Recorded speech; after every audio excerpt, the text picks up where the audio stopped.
안녕하십니까? 저희 다니엘 세미나에 오신 여러분들을 다시 한번 진심으로 환영합니다. 여러분, 지난 시간에 우리가 다니엘 7장을 연구했습니다. 하나님께서는 이 세상의 역사를 동물들의 모양으로 만화처럼 그려서 우리에게 아주 흥미있게 예언하여 주신 사실을 같이 연구해 보았습니다. 여러분, 다니엘 2장보다 훨씬 더 자세했죠. 그렇죠? 다니엘 2장은 이방의 나라 바벨론의 왕인 느부갓네살 왕에게 준 것이고, 다니엘 7장의 예언은 선지자 다니엘에게 주신 것입니다. 그래서 다니엘 7장은 2장보다 훨씬 더 자세한 이제 세상의 역사에 대해서 우리가 지금 같이 살펴보았습니다. 특히 작은 뿔인 교황권의 세력과 활동에 대해서 그 예언은 정말 놀라운 것들을 우리에게 가르쳐 준 것을 배우게 되었습니다. 여러분, 하나님은 시작부터 마지막을 아시는 분이십니다. 하나님은 영원부터 영원까지 존재하시며 모든 일을 다 미리 아시는 분이십니다. 하나님만 예언하실 수 있는 분입니다. 가끔 점을 치는 사람들이 과거 얘기를 이야기해서 우리를 깜짝 놀라게 하지만은 그것은 악한 영도 과거 일은 알기 때문에 그러한 것입니다. 그러나 하나님만이 미래를 예언하시고 우리에게 알려줄 수가 있는 것입니다. 성경만이 미래를 말할 수 있는 것이죠. 오늘은 이제 이 다니엘 제8장을 연구할 차례입니다. 이 흥미진진한 내용들이 이곳에 들어 있습니다. 여러분, 성경에는 심판에 대한 이야기가 많이 기록되어 있지 않습니까?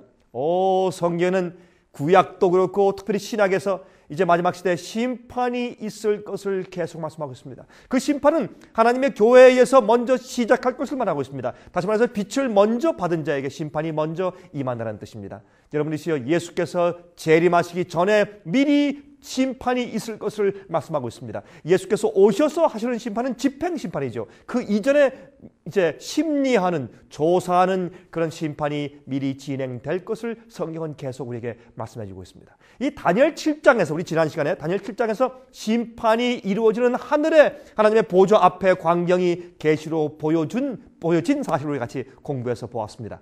그런데 이 8장은, 우리가 오늘 공부할 8장에는 7장에 등장한 교회를 파괴하는 작은 뿔 세력이 하나님께 심판을 받게 될 것에 대한 예언이 기록되어 있습니다. 여러분, 이 일을 하나님께서 그냥 내버려 두시는 것이 아니라 반드시 심판하고 모든 것을 기록을 다 펼칠 것을 성경은 예언하는데, 그것이 이제 다니엘 8장 가운데 있습니다. 또 이 8장은요, 두 동물이 등장합니다. 즉 수양과 수염소가 싸우는 모습으로 시작을 하죠. 수양과 수염소가 싸우는 모습으로 시작을 합니다. 이 다니엘 8장 예언은요. 그리고는 작은 뿔이 출현하는 방향을 알려주고, 어느 쪽에서부터 출현하는가 하는 그 방향을 알려주고, 그 세력이 어떠한 일을 저지를 것이며 어떻게 심판받게 될 것인가 하는 것을 자세하게 예언해 주는 책이 바로 다니엘서인데, 특별히 다니엘서 8장인 것입니다. 오늘 우리가 이 흥미있는 말씀을 같이 연구해 보도록 하겠습니다. 우리 먼저 같이 본문을 좀 읽어보도록 하십시다. 제일 먼저 우리 다니엘 8장의 본문을 좀 읽어보도록 하겠습니다. 여러분, 다니엘 8장 가운데서 첫 번째 부분만 먼저 읽어보겠습니다. 우리 지금은 다 읽지 않고 그 다음에 이제 조금 있다가 이제 후반부를 읽고 다니엘 8장 1절부터 14절까지 전반부를 먼저 같이 읽어보도록 하겠습니다. 다음과 같이 말씀되어 있습니다. 잘 들으십시오. 나 다니엘에게 처음에 나타난 이상 후 벨사살 왕 3년에 다시 이상이 나타나니라. 내가 이상을 보았는데 내가 그것을 볼 때 내 몸은 엘람도 수산성에 있었고 내가 이상을 보기는 을레 강변에서니라. 내가 눈을 들어 본즉 강가에 두 뿔 가진 수양이 섰는데 그 두 뿔이 다 길어도 한 뿔은 다른 뿔보다 길었고 그 긴 것은 나중에 난 것이더라 그랬습니다. 내가 본즉 그 수양이 서와 북과 남을 향하여 받으나 그것을 당할 짐승이 하나도 없고 그 손에서 능히 구할 이가 절대로 없으므로 그것이 임의로 행하고 스스로 강대하더라.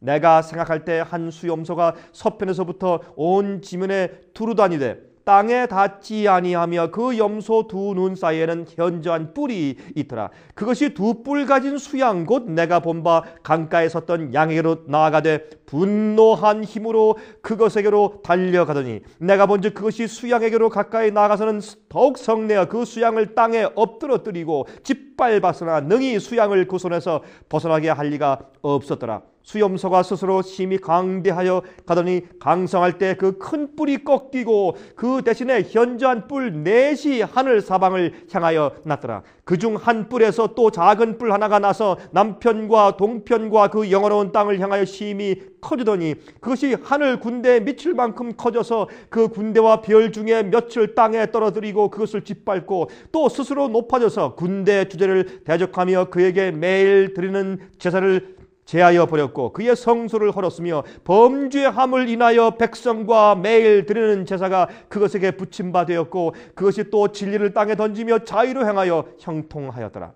내가 들은즉 거룩한 자가 말하더니 다른 거룩한 자가 그 말하는 자에게 묻되 이상에 나타난 바 매일 드리는 제사와 망하게 하는 죄악에 대한 일과 성소와 백성이 내어준 바 되며 짓밟힐 일이 어느 때까지 이를꼬 하매 그가 내게 이르되 2300주야까지니 그때 성소가 정결하게 함을 입으리라 하였느니라 그랬습니다.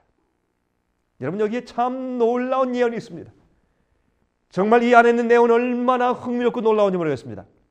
여러분 다니엘은요 벨사살 왕 3년에 이 계시를 보았다고 했습니다.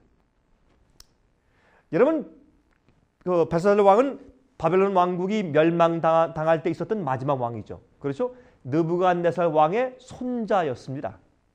그런데 그가 이 벨사살 왕 3년에 이 계시를 볼 때 그가 어디에 있었느냐 하면 바벨론의 엘람도 성에 있었다고 했습니다. 엘람도 성은 이제 지방의 이름인데 마치 우리 한국에 말하면 충청도, 경기도 같은 그런 도를 말합니다. 바벨론의 한 도인 엘람도 성에 있었는데 거기에 수산성이 있습니다. 수산성. 수산성은 시입니다. 부산시, 대구시, 서울시, 인천시 하는 것처럼 그런 시인데 거기 이제 엘람도에 있는 수산이라고 하는 성에 을레강변에서 있을 때 이 계시가 임했다고 했습니다. 여러분 이 을레강변은요, 이 을레강은 오히려 두 강을 연결시키고 있었던 운하 같은 것이었습니다. 운하였습니다. 사람이 판 그것은 코프라데스 강과 또 초아스파스 강을 이 코프라데스 강과 초아스파스 강을 연결시키는 두 강을 연결시키는 운하였습니다. 그 을레강가에서 이 다니엘이 서 있을 때 갑자기 하늘에서 계시가 그에게 임했다고 지금 말하는 것입니다. 그런데 그 계시를 보니까 제일 먼저 어떻게 해요? 두 뿔 가진 수양의 모습을 보았습니다. 두 뿔 가진 수양인데 한 뿔은 나중에 났는데 그 뿔이 먼저 난 뿔보다 더 길어요. 다시 말해서 한 뿔이 다른 한 뿔보다 더 길다고 말했습니다. 여러분 이것은 7장에서 한쪽 어깨를 들고 서 있었던 곰의 모습과 참 비슷하죠? 이것은 메대와 페르시아 나라가 동맹한 그 연합국을 말하는 것인데 여러분 그것은 페르시아가 더 나중에 생겼지만은 원래 있던 메대보다 훨씬 더 강했습니다. 그래서 두 나라가 합병한 나라로 상징돼서 수양이 나오는데 수양에 두 뿔이 있는데 그 다음에 나온 뿔이 첫 번째 뿔보다 더 길었다라고 그렇게 설명을 해주고 있는 것입니다. 여러분 참 아주 얼마나 흥미있는 그런 말씀인지 모릅니다. 하나님께서 이렇게 만화처럼 그려서 우리에게 알기 쉽게 또 기억하기 쉽게 설명하시는 것을 우리가 보게 됩니다. 여러분 이 수양의 정체가 누구인지 추측할 필요가 없습니다. 여러분 천사 가브리엘이 이미 설명해 준 것을 우리가 볼 수 있습니다. 여러분 다니엘 8장 20절에 보면 다음과 같이 말씀했죠. 내가 본 바 두 뿔 가진 수양은 곧 메대와 바사 왕들이요 그랬어요. 그래서 이미 이 수양은 메대 페르시아 공동 연합국인 것을 우리가 알 수가 있습니다. 다니엘 7장에서는 그것이 이제 곰으로 상징됐지 않습니까? 두 번째 제국인. 여러분이 페르시아 나라는 고레스 왕 정치 때에 그 나라가 아주 강국이 되었습니다. 고레스 왕 때 페르시아는 굉장히 강국이었습니다. 이 페르시아가 더 강했습니다. 이 메대 나라보다 이 연합국인데 그 당시에 페르시아 나라가 사용한 국가의 상징 동물은 수양이었습니다. 수양의 목걸이에 이제 목에 목걸이를 많이 달아둔 그런 수양이 그 당시 페르시아 나라를 상징하는 동물이었습니다. 현재 미국은 무슨 동물로 상징됩니까? 독수리죠. 또 영국은요, 사자입니다. 마찬가지로 그 당시에 페르시아는 수양으로 상징돼 있었습니다. 여러분, 수양이 서쪽과 북쪽과 남쪽을 향해서 들이받는다 그랬습니다. 그게 무슨 뜻입니까? 여러분, 서쪽에 있는 바벨론과 메소포타미아 지방과 또 시리아를 정복했다는 뜻입니다. 또한 북쪽에 있는 알메니아 지방과 카스피아 해 근처에 있는 나라를 다 정복한 것을 상징하는 것입니다. 그리고 남쪽으로는 어딜요? 애굽과 팔레스타인과 리비아와 에티오피아 등등을 정복하는 모습을 그렇게 예언하고 표현하신 겁니다. 흥미있지 않습니까? 수양이 말이죠. 서쪽을 받고 북쪽을 받고 또 남쪽을 받고 하는 이제 그런 식으로 표현되어 있습니다. 여러분, 이렇게 보고 있는 사이에, 이렇게 지금 다니엘이 그 짐승을 지금 보고 있는 사이에 다른 한 짐승이 등장합니다. 흥미있죠? 여러분, 그 다니엘 7장에서도 물에서 짐승이 하나씩 올라왔지 않습니까? 지금 이 을레 강변에서 두 짐승이 싸우는 것으로 지금 주님께서 여기 상징해 주신 것입니다. 이렇게 수양이 등장했는데 그 다음에 또 다른 한 짐승이 등장합니다. 그것은 수염소입니다. 양과 염소가 싸우는 겁니다. 근데 이 수염소가 얼마나 빨리 달려가는지 그 다리가 땅에 닿지 않을 정도로 신속히 정복해 나가는 모습을 그렇게 만화로 주님께서 그려주셨어요.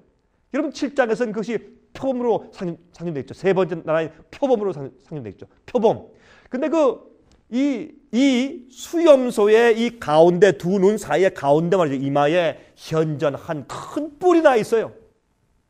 여러분, 그것은 헬라 나라를 상징하는 예언입니다. 우리 지금 공부하는 다니엘 똑같은 장 8장 21절 22절에 천사가 이미 설명해 두었습니다. 우리가 이게 추측할 필요가 없습니다.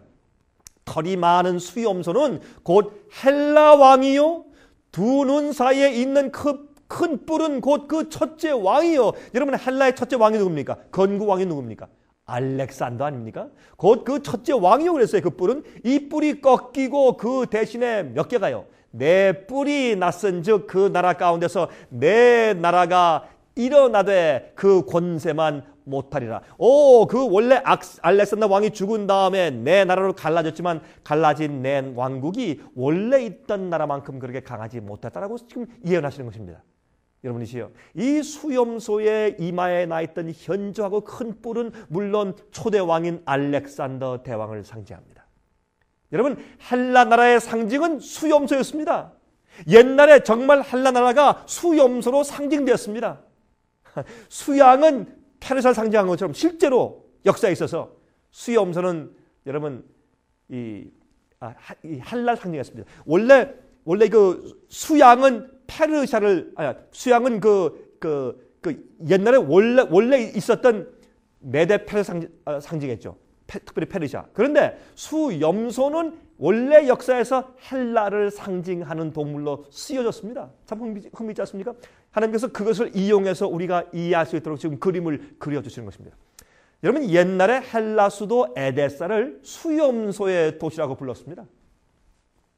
우리 흥미있는 얘기 아니겠습니까? 이 수염소가 수양을 짓밟고 그 뿔을 다 꺾고 지금 아주 정복하는 것입니다. 그래서 헬라가 페르시아 나라를 정복하고 세 번째 제국으로 부상하는 것을 이렇게 또 설명해 주신 것입니다. 왜 이런 것이 필요했을까요? 이렇게 세상 역사의 흐름을 설명하면서 어느 때 어디에서 어떻게 하나님의 교회와 진리를 반대하는 세력이 일어나는지를 우리에게 분명히 알게 해서 우리가 혼돈하지 않고 분명히 우리가 오류해서 우리 자신을 조심하고 교회를 보호하고 또한 교회를 공격하는 적그리스도의 세력이 무엇인지를 우리에게 알게 하시기 위해서 이렇게 길고 자세한 예언을 다니엘을 통해서 기록해 주신 것이라 그 말입니다.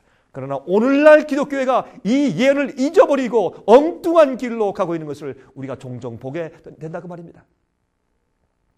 여러분, 수염소의 큰 뿔이 꺾이고 그 대신에 현저한 네 뿔이 하늘 사방을 향해서 났다고 했습니다. 여러분, 얼마나 정확한 예언입니까? 가장 신속히 세상을 정복했던 나라인 이 헬라 나라, 그것을 상징하기 위해서 땅에 발이 닿지 않게 신속히 뛰어가는 수염소로 상징됐습니다. 여러분, 그 나라의 33살의 알렉산더 대왕이 인도의 간지스 강까지 가서 땅을 치면서 더 이상 내가 정복할 땅이 없다고 손을 들었다고 하는 것입니다. 얼마나 재밌습니까? 더 이상 내가 정복할 땅이 없다. 너무 신속히 나라들을 정복했기 때문에 세상 역사에서 가장 신속히 세상을 정복한 나라는 바로 헬라입니다. 그 알렉산더 대왕이 말이죠. 그가 돌아오는 길에 그만 길에서 술을 많이 마시고 놀다가 그만 요사에서 죽고 말았습니다. 근데 죽는 그 침대에 있어서 내 장군이 와서 말했습니다. 왕이시여, 왕이 세상을 다 정복해놓고 이렇게 돌아가시면 죽으면 누가 이 땅을 찾아겠습니까? 라고 말했을 때 그때 그 알렉산더 대왕이 죽으면서 한 유명한 말이 있죠. 강한 자가 먹어라. 그리고 죽었어요.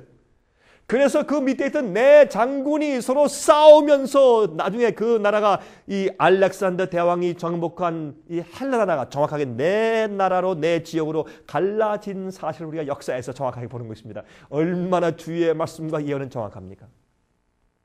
그 내 나라가 내 장군들의 이름을 본따서 카산더, 니시마커스, 셀류커스, 탈러미 이렇게 네 나라로 갈라진 것을 우리가 세상 역사에서 보는 것입니다. 여러분, 이 카산더 장군은 서쪽 지방을 가졌습니다. 마게도니아 지방과 헬라 지방과 이태리 지방을 포함한 서쪽 지방을 차지했습니다. 또한 리시마커스 장군은 북부 지방을 차지했습니다. 소아시아 지방, 그 터키 지방과 좀 위에 있는 북부 지방을 차지했습니다. 또 셀류커스 왕국은 말이죠, 동부 지방을 차지했는데 그것은 바벨론과 페르시아 지방과 시리아 지방을 차지했습니다. 그다음에 이 탈러미 장군은 말이죠, 탈러미 왕국은 밑에 남부인데 팔레스타인 지방과 유대를 포함한 팔레스타인 지방과 애굽 지방을 차지한 사실을 우리가 역사에서 볼 수가 있는 것입니다. 여러분, 그 네 뿔 중에 한 뿔에서 작은 뿔이 나온다고 설명되어 있습니다. 그렇죠? 여러분 기억하십니까? 이 제일 먼저 알렉산더 대왕을 상징한 한 뿔이 꺾이면서 거기서 네 뿔이 나오죠? 여러분, 다시 말해서 헬라가 네 나라로 갈라지죠? 알렉산더 대왕이 죽은 다음에 그 네 나라로 갈라졌을 때 그 네 나라로 갈라진 한 지역에서 작은 뿔이 올라온다고 설명되어 있어요. 그가 남쪽과 동쪽과 영화로운 땅을 향해서 심히 커질 것이라고 설명하고 있다고 말입니다. 여러분, 이것은 아주 흥미있는 얘기입니다. 잘 들어보십시오. 군대 주제인 예수님까지 공격을 하게 됩니다. 누가? 이 작은 뿔 세력이. 이 예언은 많은 그리스도인들과 지도자들이 혼돈하고 있는 문제입니다. 그래서 이 작은 뿔을 시리아의 왕 안티오코스 에피파네스였다고 자꾸 적용들을 하는 것입니다. 여러분, 우리 이 말씀을 잠깐 좀 살펴보도록 하십시다. 여러분, 안티오코스 에피파네스는 이 작은 뿔로 표현되고 또 예언된 말씀에 전혀 맞지 않습니다. 물론 억지로 하면 모르겠지만은, 여러분, 물론 이 안티오코스 에피파네스, 이 시리아의 왕은 말이죠, 시리아의 왕이었는데 그는 유대인들을 크게 핍박한 건 사실입니다. 돼지를 가지고 성소에서 제사 드리게 하고 또 올림피아 신을 섬기게 막 강요하고 그렇게 이제 핍박을 하고 괴롭혔습니다. 하지만 알렉산더 대왕보다 더 큰 세력을 가지지 못했습니다. 이 성경은 말하기를 이 작은 뿔 세력이 그 전 세력보다 훨씬 더 크게 성장했다고 했습니다. 알렉산더 대왕의 세력보다 훨씬 더 크게 성장해서 온 땅의 사방 나라들을 치는 역사적인 유일한 세력에 적용할 수 없는 적은 왕에 불과했습니다. 누가? 안티오코스 에피파네스는. 안티오코스 에피파네스는 말이죠, 이 작은 뿔이 어떤 일을 행할 것이라는 이 성경의 예언, 다니엘 8장의 예언에 맞추어서 그는 너무 적은 세력이었습니다. 이 예언에 맞지 않는 사람이었습니다. 여러분, 이 세력은 종교적인 세력이어야 합니다. 왜요? 그 내용을 보면 그 세력이 하나님을 대적해요. 그리고 하나님의 진리를 대적하고 진리를 땅에 던지고 짓밟습니다. 그리고 하나님의 성소를 헐어버리는 일을 합니다. 이 세력은요, 안티오코스 에피파네스 왕보다 훨씬 더 큰 세력이어야 합니다. 이 세력은 교황권입니다. 여러분, 그래서 여러분 그 다니엘 7장에도 작은 뿔 얘기가 나오지 않습니까? 교황권 얘기가. 그러므로 이 세력은 교황권 세력이지 이것은 시리아 왕의 안티오코스 세력이 아닌 것을 우리가 알 수 있습니다. 안티오코스 에피파네스 세력은 아주 작은 세력이었습니다. 거기에 비하면. 근데 한 가지 문제가 있습니다. 여러분, 7장에서 말이죠, 이 다니엘 7장에서는 이 작은 뿔 세력은 로마 나라가 열국으로 갈라진 이후에 등장하는 것으로 예언되어 있습니다. 다니엘 7장에 말이죠. 로마 나라가 열 나라로 갈라진 다음에 그 다음에 작은 뿔이 올라온다고 했습니다. 하지만 이 8장에서는요, 헬라가 네 나라로 갈라진 이후에 그 한 뿔에서 나오는 것으로 예언되어 있어요. 조금 다릅니다. 그래서 사람들이 이것을 오해하는 것입니다. 그것은 그 이유는요, 그 네 나라 가운데서 서쪽에 위치하고 있었던 로마의 도시 국가가 점점 세력이 증가하면서 큰 나라가 되면서 그쪽 한쪽에서 일어나는 부분을 강조한 것에 불과한 것입니다. 이해하시겠습니까? 다니엘 7장에는 로마가 갈라진 그 시점에서 열나라가 된 다음에 올라오는 것으로 정확하게 역사적인 시점을 말했는데, 여기에서는 어느 방향에서 오는 것인가, 8장에서는 어느 방향에서 오는 것인가 하는 것을 강조하기 위해서 여러분, 로마도 사실은 헬라 나라가 네 나라로 갈라진 한쪽 지역에서부터 도시국가가 서서히 커지면서 생긴 그런 국가이기 때문에 이제 어느 방향에서 오는 것인가 하는 것을 강조하고 설명한 것이 8장이에요. 그래서 마치 헬라 나라가 갈라진 다음에 내 나라, 내 지역에서 한쪽 지역인 서쪽 지역에서 오는 것으로 지역의 방향을 강조하기 위해서 그렇게 하신 것을 우리가 다니엘 8장에서 볼 수가 있습니다. 그리고 이 로마 제국에서 일어나는 로마 천주교 교황의 세력이 어느 방향에서 오는 세력인지를 보여주는 것입니다. 그렇죠? 여러분, 이 세력이 어딜 칩니까? 남편과 동편과 영화로운 땅을 친다 그랬어요. 이 세력은 어디서 옵니까?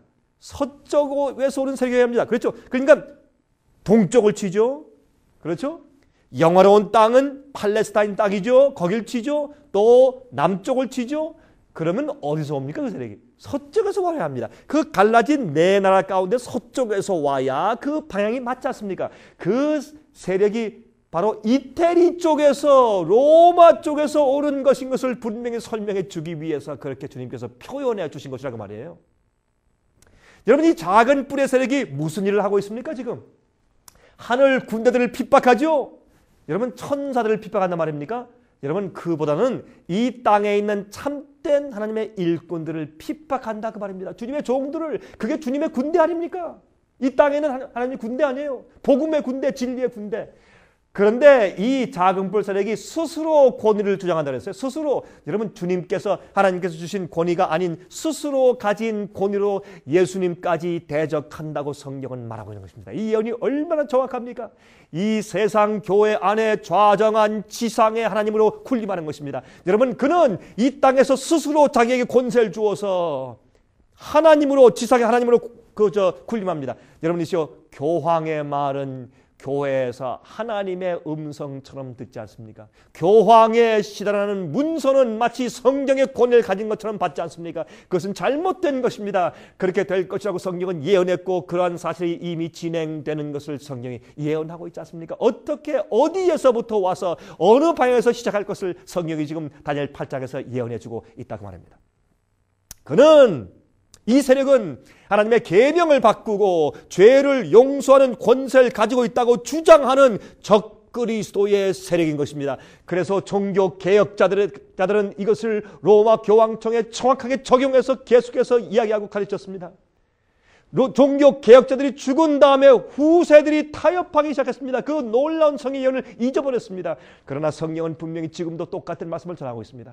지난번 7장에서 작은 뿔의 세력인 교황권이 하나님의 진리를 어떻게 짓밟아 왔는지에 대해서 연구했습니다. 여러분, 혹시 잊어버리셨으면 우리 지난 7장의 연구를 다시 한번 보시기 바랍니다. 교황권이, 작은 뿔 세력이 어떤 일을 어떻게 했는지, 진리를 어떻게 던지며 어떻게 짓밟았는지 다시 한번 복습하시기 바랍니다.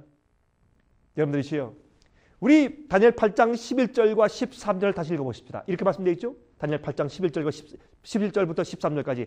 또 스스로 높아져서 군대의 주제를 대적하며 그에게 매일 드리는 제사를 제하여 버렸고, 그의 성소를 헐었으며 범죄함을 인하여 백성과 매일 드리는 제사가 그것에게 붙임바 되었고, 그것이 또 진리를 땅에 던지며 자유로 행하며 형통하였더라. 내가 들은즉 거룩한 자가 말하더니 다른 거룩한 자가 그 말하는 자에게 묻되, 이상에 나타난 바 매일 드리는 제사와 망하게 하는 죄악에 대한 일과 성소와 백성이 내어준 바 되며 짓밟힐 일이 어느 때까지 이를꼬 하매 그랬습니다. 이건 놀라운 예언입니다. 여러분, 7장에서는요, 작은 뿔 세력이 정치적으로 어떠한 일을 행할 것인가에 초점을 지금 맞추고 있습니다. 7장엔 이 작은 뿔 세력이 정치적으로 어떤 일을 할 것인가 하는 것을 초점 맞췄어요. 그런데 이 8장에서는 이 작은 뿔 세력이 영적으로 교회 안에서 어떠한 일을 행할 것인가 하는 일에 그 초점을 맞추고 있는 것을 볼 수 있어요. 여러분, 그래서 7장에 등장하는 짐승들은요, 야수들이었습니다.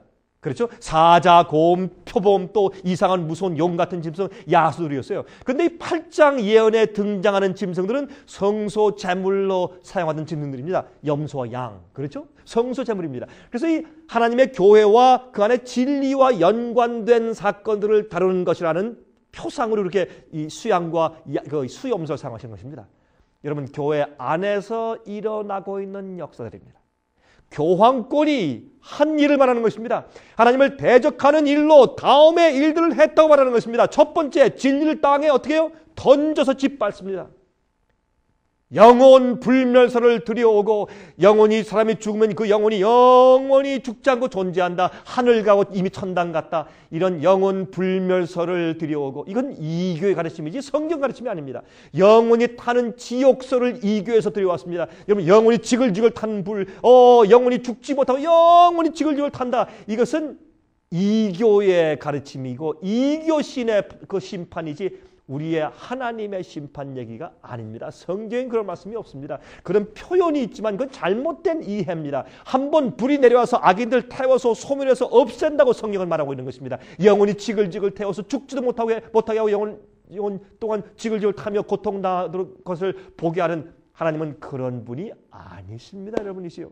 또한 성경에도 없는 연옥소를, 연옥이 어디 있습니까? 성경에 없는 얘기입니다. 연옥소를 들여와서 많은 사람들이 연옥에 가서 타서 정결케 된 다음에 고통을 많이 수백 년 동안 수십 년 동안 탄 다음에 나중에 천당을 간다. 잘못된 이교의 가르침을 들여왔습니다. 여러분, 이렇게 사람들이 두려워서 하나님을 믿게 만드는 것입니다. 또한 신부 제도를 들여와서 예수께 직접 나아가는 것이 아니라 사람에게 가서 죄를 고하고 고해 성사하게 만드는 것입니다. 잘못된 가르침이죠. 성경 말씀보다 교회의 권위와 전통을 더 높이는 일들을 들여왔습니다. 성지 순례와 행함으로 공로를 쌓게 하는 등 잘못된 복음과 가르침을 교회에 들여온 사실을 우리가 보는 것입니다. 이렇게 진리를 땅에 던져서 짓밟는다고 성경은 지금 예언했습니다. 여러분, 예수께서 하늘에서 진행 중에 계신, 지금 하고 계신 하늘의 중요한 성소 봉사 사업에 대해서 주님께서 하늘에서 지금 무슨 일을 우리 구원을 위해서 하고 계신가, 거기에 대해서 중점을 갖지 아니하고 그런 하늘 성소 봉사 사업에 대한 가르침을 짓밟아 버렸습니다. 어떻게 해요? 땅에 보이는 큰 교회를 만들고 거기에 사제 제도를 만들어서 인간에게 가도록 만들어서 하나님께서 하시는 일을 잘 알지 못하게 만들어 버렸습니다. 이것이 바로 적그리스도의 세력입니다. 이러한 예언에 해당하는 세력은 지구 역사에서 한 가지 세력밖에 없습니다. 그것은 교황권입니다. 이 예언에 적용되는 세력은 지구 역사에서 한 가지 세력밖에 없는 것입니다. 그래서 이 한 거룩한 자가, 가브리엘이 다른 거룩한 자에게 예수님께 지금 질문하는 것입니다. 여러분, 지금 가브리엘 천사가 다니엘 옆에 서서 지금 다니엘에게 이 계시를 주면서 설명해 주고 있는데, 지금 이 가브리엘 천사 자신도 마음 가운데 지금 질문이 생겼습니다. 예수님, 잠깐만 기다려 보십시다. 아니, 제가 지금 제 마음 가운데 질문이 생겼습니다. 아니, 주님께서 앞으로 이 땅에 가셔서 위에서 십자가 돌아가시고 생명을 주신 그 교회, 그 귀한 진리를 간직한 그 유일한 교회가 이 세력에 의해서, 이 작은 뿔 세력에 의해서 이렇게 처참히 고통당하고 이렇게 처참히 무너지고 진리가 땅에 떨어지고 짓밟히는데 언제까지 주님 가만히 놓아두실 작정입니까? 주님이시여, 언제까지? 왜 이렇게 가만 놓아두십니까? 주님이시여 라고 묻는 것입니다. 그때 아마 다니엘이 그 얘기를 듣다가 그 옆에서 고개를 끄덕끄덕 했겠죠. 그때 예수님께서 다니엘에게 대답하십니다. 다니엘이 바로 그 질문을 한 거룩한 자가 다른 거룩한 자에게, 다시 말해서 가브리엘 천사가 예수님께 지금 질문한 사실을 예수께서 답변하시는 것이 다니엘 8장 14절 이야기입니다. 여러분, 다니엘 8장 14절을 말합니다. 그가 내게 이르되 2300주야까지니 그때의 성소가 정결하게 함을 입으리라 하였느니라 그랬습니다. 여러분, 이게 무슨 뜻일까요?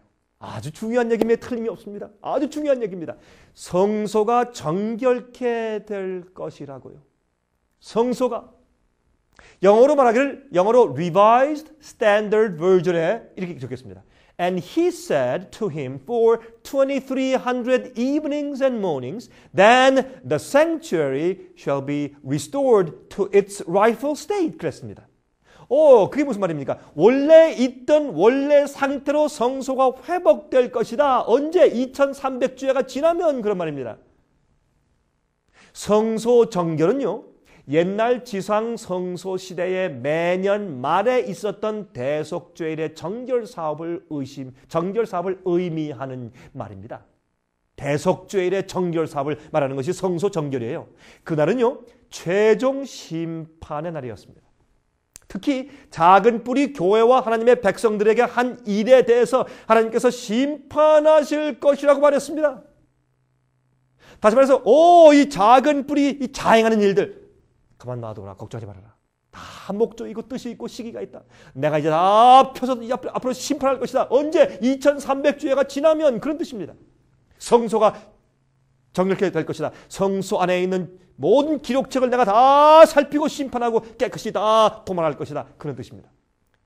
여러분, 레위기서 16장 29절 30절 또는 33절 34절 보면 다음과 같은 말씀이 있습니다. 너희는 영원히 이 규례를 지킬지니라. 7월 곧 그달 10일에 너희는 스스로 괴롭게 하고 아무 일도 하지 말되 본토인이든지 너희 중에 우고하는 객이든지 그리하라. 이 날에 너희를 위하여 속죄하여 너희로 정결케 하리니 너희 모든 죄에서 너희가 여호와 앞에 정결하리라.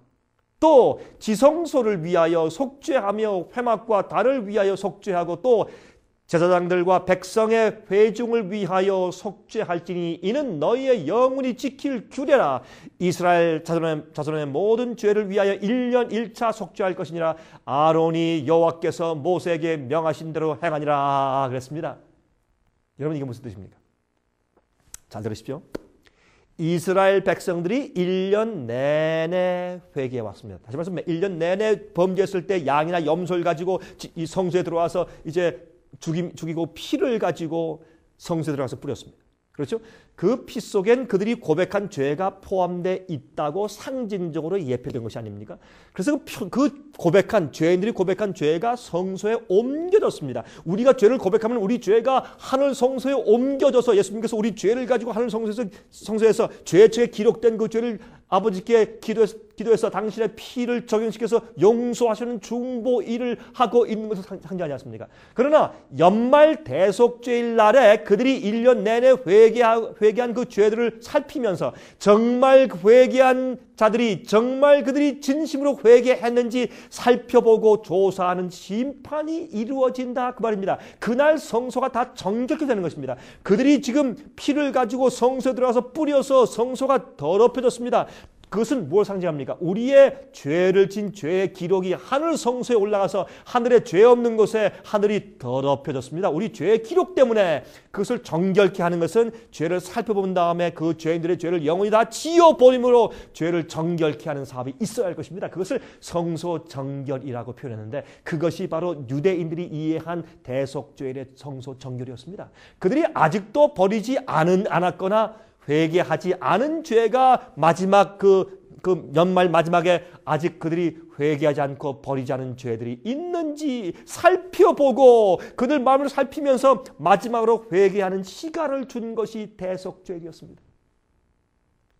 그래서 자기를 괴롭게 하라고 말하는 것입니다. 성경은 자기를 살피라 말입니다. 마음을 깊이 살피면서 회개하는 경험을 자기를 괴롭게 하라고 설명한 것입니다. 그리고 최종적으로 하나님의 보좌 앞에 서서 그들이 정말 진실되이 회개한 자들인지를 심판받게 되는 것입니다. 유대인들은 그 날을 심판의 날이요 인침을 받는 날이라고 그렇게 그들이 믿고 알아왔습니다. 여러분, 이 성소 정결은 회개하는 하나님의 백성들을 그들의 죄에서 최종적으로 정결케 씻는 일만 하는 것이 아닙니다. 백성들만 정결케 하는 것이 아니고 대속죄일 날은 성소, 건물 그 자체를 정결케 하는 날이라고 그랬습니다. 왜요? 그 거룩하고 깨끗한 하늘 성소를 왜 정결케 할 필요가 있느냐 말입니다. 여러분, 이 지상 성소 제도는 하늘 성소에서 어떠한 일이 일어나는지에 대한 예표와 상징 아니겠습니까? 그래서 이 땅에 있는 성소를 정결케 하는 것은 하늘 성소를 정결케 한다는 것에 대한 설명과 표장인 것입니다. 왜 그 거룩하고 죄 없는 하늘의 성소가 정결케 할 필요가 있겠습니까? 그것은 매일 죄인들이 회개하는 일을 위하여서 죽임을 당한 양과 염소들의 피를 그 피 속에 고백한 죄가 그 속에 담겨져 있다고 표장되어 있지 않습니까? 그 양과 염소의 피를 그 제사장들이 매일 성소 안으로 가지고 들어가서 휘장 앞에 뿌리지 않습니까? 휘장 앞 그 바닥에 뿌립니다. 그러므로 성소는 죄인들의 죄들을 담은 피로 인해서 더럽혀져 버렸습니다. 지금 하늘의 성소에도 우리의 죄의 고백들을 기록한 책들로 하늘 성소가 더럽혀졌다고 표상되어 있는 것입니다. 하늘에 죄에 대한 기록이 있고 우리 죄에 대한 심판과 조사하는 일들이 있습니다. 살펴보는 일들이 있습니다. 그렇게 깨끗하고 거룩한 하늘 분위기에 우리 인간의 타락과 죄 때문에 하늘 분위기가 어지럽혀졌어요.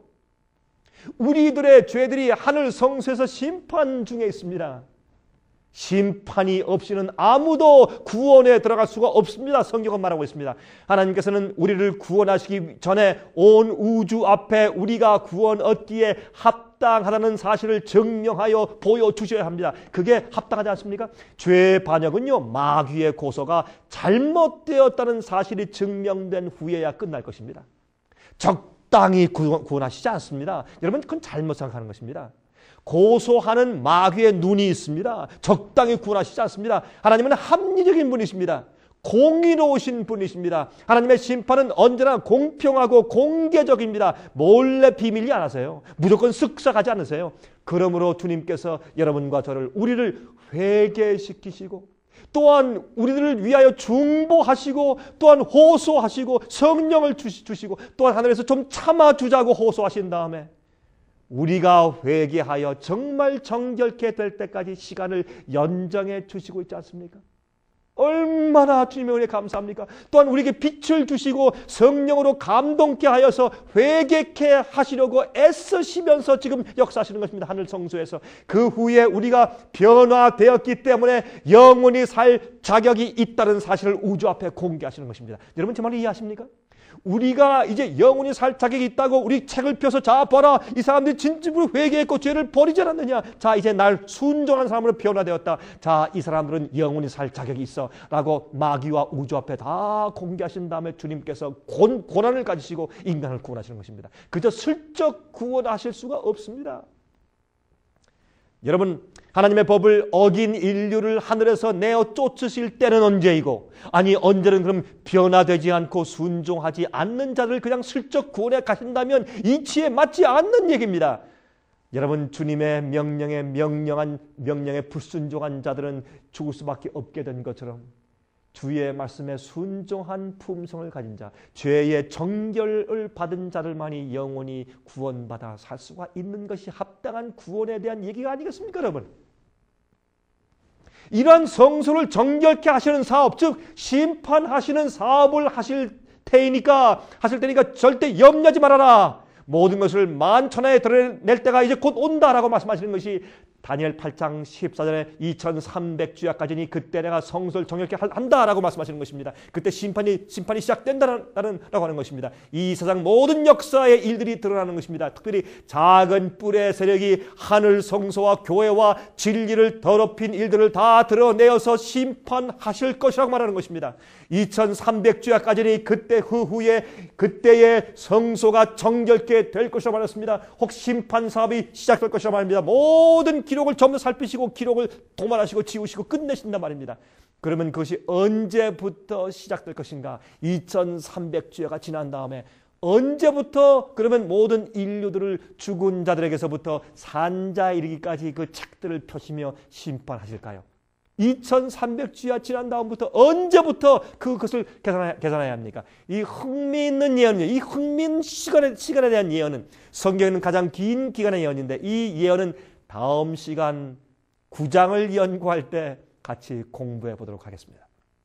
여러분들이 마귀 앞에서 의인들을 하늘로 데려가실 수 있는 이유를 증거해 보이신 다음에 자 그러므로 마귀야 내가 이들을 구원할 수 있지 않느냐라고 설명하시는 것입니다. 우주 앞에서 천사들 앞에서 다니엘 7장 9절 10절에 말씀하십니다. 내가 보았는데 왕좌가 놓이고 옛적부터 항상 계시니가 좌정하셨는데 그 옷은 희기가 눈 같고 그 머리털은 깨끗한 양의 털 같고 그 보좌는 불꽃이요 그 바퀴는 붙는 불이며 불이 강처럼 흘러 그 앞에서 나오며 그에게 수종하는 자는 천천히요 그 앞에 시위한 자는 만만이며 심판을 베푸는데 책들이 펴 놓였다라고 말했지 않습니까?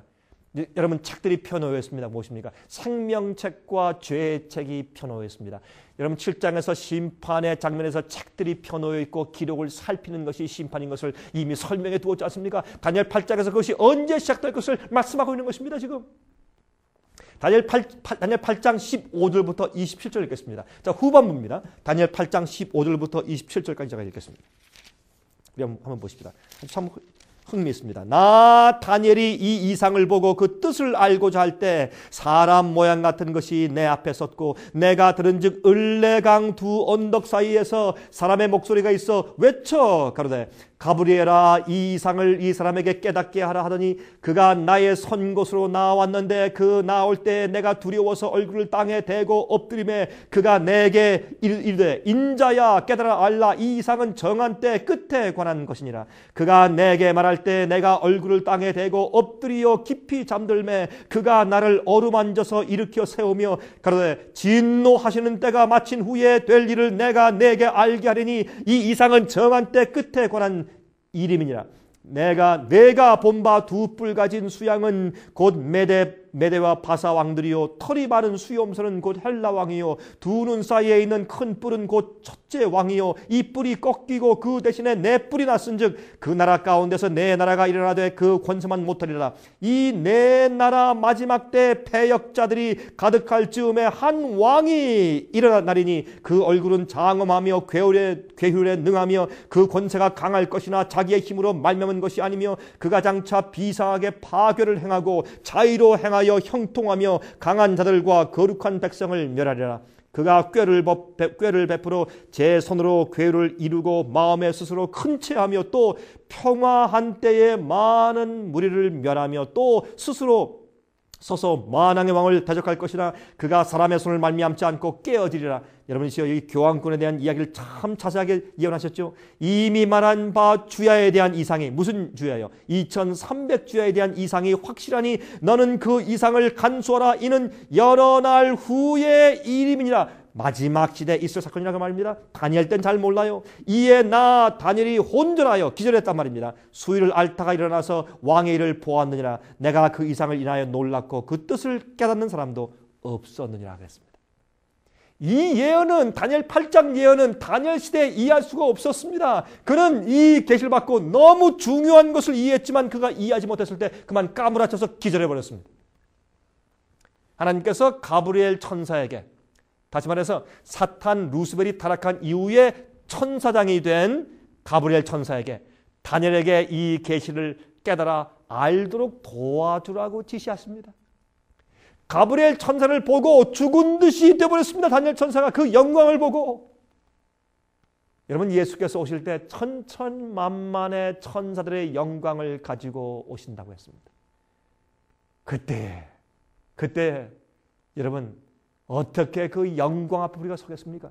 가브리엘 천사 하나의 영광 앞에서 다니엘이 죽은 듯이 됐는데 천천만마의 천사의 영광으로 예수께서 오실 때 우리가 그 앞에 거룩하지 않은 채로 어떻게 서겠습니까? 죄를 회개하지 않은 채로 어떻게 서겠습니까? 깨끗한 양심과 품성을 가지지 않고 어떻게 설 수 있겠습니까? 이 일은 장래의 정한 때의 끝에 관한 일이라고 설명했습니다. 무슨 일이? 2300주야에 대한 계시가 장래에 대한 일이기 때문에 넌 지금 이해하지 못한다고 했습니다. 이것은 작은 뿔에 대한 예언입니다. 교황권의 활동을 다시 강조하시는 것입니다. 아까 우리 읽었죠? 교황권의 이 작은 뿔 사역은 언제까지? 마지막에 주님께서 오셔서 그를 어떻게 멸망시킬 때까지 세상 끝날까지 계속된다고 말하는 것입니다. 계속될 것이라고 말하는 것입니다. 긴 기간 동안에 이것은 안티오코스 에피파네스에 적용될 수가 없는 것입니다. 안티오코스 에피파네스는 짧은 기간 동안에 유대 땅을 괴롭히다가 그는 죽고 말았습니다. 성경을 말하기를 그가 어떻게 해요? 마지막 시대까지 마지막 때까지 가며 마지막 때 주님께서 오셔서 그를 멸망시키므로 끝낸다고 성경 예언을 말하고 있어요. 여러분 데살로니가 후서 2장 2절부터 15절의 말씀을 읽어볼까요? 이렇게 말씀되어 있습니다. 여러분 데살로니가 후서를 좀 찾아보겠습니다. 이게 참 아주 흥미있는 말씀이 있어요. 여러분 이 성경이 말이죠. 참 어쩌면 이렇게 성경의 예언은 구약과 신약에 다 들어맞는지 말이죠. 이렇게 말씀되어 있습니다. 여기 데살로니가 후서 2장 2절부터 15절까지 보면 이렇게 말씀되어 있어요. 이것도 바로 교황권에 대해서 사도 바울이 그때 이미 AD 한 60년도 정도에 이미 이렇게 예언해 두었습니다. 한번 들어보십시오. 이것은 구약이 아니고 신약입니다. 사도 바울 얘기입니다. 데살로니가 후서 2장 2절부터요. 혹 영으로나 혹 말로나 혹 우리에게 받았다는 편지로나 주의 날이 이르렀다 시동심하거나 두려워하거나 하지 아니할 것이라. 누가 아무렇게 하여도 너희가 미혹하지 말라. 먼저 배도하는 일이 있고, 다시 말해서 예수께서 오신다고 해도 그 오시기 전에 어떤 일이 먼저 있을 것이다. 교회가 배도하는, 교회가 진리에서 떠나는 일이 먼저 있을 것이고, 또 저 불법의 사람 곧 멸망의 아들이 나타나기 전에는 이르지 아니하리니. 먼저 예수께서 오시기 전에 어떤 일이, 교회가 진리에서 떠나는데 누굴 통해서? 멸망의 아들 불법의 사람 이 먼저 이르러서 그런 일을 할 텐데, 그 일이 있은 다음에 예수께서 오실 것이다 했습니다. 4절, 저는 대적하는 자라. 어디에? 참된 진리를 대적하는 자라 말입니다. 범사에 일컫는 하나님이나 숭배함을 받는 자 위에 뛰어나 자존하여 하나님 성전에 앉아 자기를 보여 하나님이라 하느니라. 여러분 다니엘 7장과 8장 어떻게 말씀하십니까? 자기 스스로 권위를 가지고 하나님을 대적하며 진리를 땅에 던지고 그러지 않습니까? 여기도 보세요. 스스로 자존하여 하나님 성전에 앉아서 자기를 보여 하나님이라 하느니라 그랬습니다. 내가 너희와 함께 있을 때 이 일을 너에게 말한 것을 기억하지 못하느냐? 저로 하여금 저의 때에 나타나게 하여 막는 것을 지금도 너희가 나니 불법의 비밀이 이미 활동하였으나 그가 지금 막는 자가 있어 그 중에서 옮길 때까지 하리라. 다시 말해서 그때부터 이미 교황권의 정신이 교회에 스며들기 시작했지만, 그러나 이제 교회가 더 발전하기 위해서 주님께서 계속 막으셨다고 말입니다. 보세요. 8절, 그때 불법한 자가 나타나리니 주 예수께서 그 입의 기운으로 저를 죽이시고 강림하여 나타나심으로 패하시리라. 이것도 어떻게 해요? 말세까지 세력이 계속, 작은 불 세력이 말세까지 계속 할 것인데 예수께서 오심으로 그 세력을 파괴할 때까지 갈 것이라고 성경은 여기 신약에도 바울이 예언했지 않습니까? 보세요. 악한 자의 이 마음은 사탄의 역사를 따라 모든 능력과 표적과 거짓 기적과 불의의 모든 속임으로 멸망하는 자들에게 임하리니 이는 저희가 진리의 사랑을 받지 아니하여 구원함을 얻지 못함이니라. 자 보세요. 여러분, 우리가 믿어야 하는 것은 눈에 보이는 기적이 아닙니다. 눈에 보이는 현상이 아니에요. 교회 권위가 아니고 멋있는 것이 아닙니다. 우리가 진리를 가지고 성경 말씀만 가지고 믿어야 합니다. 거기에 우리 믿음의 기초를 두어야 할 것입니다. 기적이 아닙니다. 많은 기적과 표적과 거짓 기적과 모든 능력 있는 행위에 불의의 속임이 있다고 그랬습니다. 그런 자들은 멸망하는 자들에게 임한다 그랬어요. 이는 저희가 진리의 사랑을 받지 아니하여 구원함을 얻지 못하기 때문입니다. 이러므로 하나님이 유혹을 저희 가운데 역사하게 하사 거짓 것을 믿게 하심은 진리를 믿지 않고 불의를 쫓아하는 모든 자로 심판을 받게 하려 하십니다. 거짓을 믿는 것은 마음 가운데 진리를 모르는 것이 드러나는 것입니다. 진리를 연구하십시오. 예언을 올바로 보십시오. 성령을 매일 연구하시고 성령을 받으십시오. 오늘날 이 세상에 거짓 가르침이 교회에 판을 치고 있습니다. 여러분, 이 세력이 교회 안에 앉아 자기를 하나님이라고 부른다고 했어요. 옛날부터 주신 주님의 참된 교리에서 움직이지 말라고 바울은 얘기했습니다. 내가 너에게 가르친 진리에서 움직이지 말라. 여러분, 하늘에서 심판이 진행 중입니다. 하늘은 우리의 생애를 지켜보고 있습니다. 여러분은 어떠한 생활을 살고 있습니까? 예수님이 여러분 마음 가운데 계십니까? 마귀가 고소할 때 주님께서 우리를 위해서 어떠한 변호를 하실 수가 있을까요?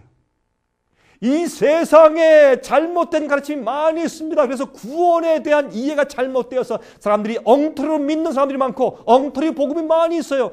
엉터리 복음을 잘못 믿는 사람들은 진리 성경을 자기가 연구하고 이해한 경험이 없고 진리를 사랑하지 않고 눈에 보이는 기적과 남들의 사람들의 그저 지도자들의 이야기만 듣고 지내기 때문에 그들이 진실된 진리와 복음을 가지지 않고 있기 때문에 속임당하는 것입니다. 그런 사람들은 믿다가 나중에 멸망당할 때 얼마나 억울하겠습니까? 성경대로 믿어야 합니다. 주님께서 구원하시는 방법대로 믿어야 합니다. 주님께서는 거짓말 하실 수가 없습니다. 진심으로 회개한 자는 죄를 버리고 죄를 승리하게 되어 있습니다. 주께서 마음 가운데 거하시고 성령이 거하시는 자는 거룩한 열매를 맺게 되어 있고 주의 계명을 순종하게 되어 있습니다. 여러분이시여, 주님께서 여러분을 심판하실 때, 마귀와 온 천사 앞에서, 우주 앞에서 공개 심판하실 때, 이 죄인이 이렇게 나를 믿고 내 피를 믿고 회개하고 이렇게 정결케 되었으니, 이렇게 날 순종한 자로 변화되었으니까 내가 이를 데리고 가서 영원히 살게 하겠다. 그렇게 주님께서 우리를 위해서 변호하실 수가 있으실까요? 우리의 삶의 생애가 아직도 세상의 죄를 사랑하고 하나님의 법을, 계명을 어기는 삶을 살고 있을 때 주님께서 어떻게 우리를 위해서 변호하실 수가 있겠습니까? 어떻게 주님께서 우리를 위해서 변호할 수 있겠습니까? 성소의 정결 사업이 지금 진행 중에 있습니다. 성소 정결을 할 때 우리 마음의 성전의 정결 사업이 동시에 필요합니다. 하나님은 강요하시는 분이 아니십니다. 주님께서는 강요하시는 분이 아니십니다. 하늘 성소를 정결케 하시고 우리의 죄의 기록을 주님께서 이제 살펴보실 때 우리 마음속에는 죄가 전부 다 회개되고 버려졌는지 주님께서 살피시는 것입니다. 그때 여러분이 정말 협력하실까요? 주님의 사업에 협력하시기 바랍니다. 주의 성령을 받으시기 바랍니다. 그럼 제가 이 9장을 공부할 때 다음 시간에 다시 뵙겠습니다. 그때까지 주님의 성령의 은혜와 주님의 능력이 여러분과 함께 하시기 바랍니다. 여러분들도 승리할 수가 있습니다. 제가 다음 시간 뵙겠습니다. 안녕히 계십시오. 은혜 많이 받으셨습니까? 생애의 빛은 각종 미디어, 즉 출판물, 텔레비전, DVD, CD, 그리고 웹사이트를 통하여 복음을 전하는 미디어 선교 기관입니다.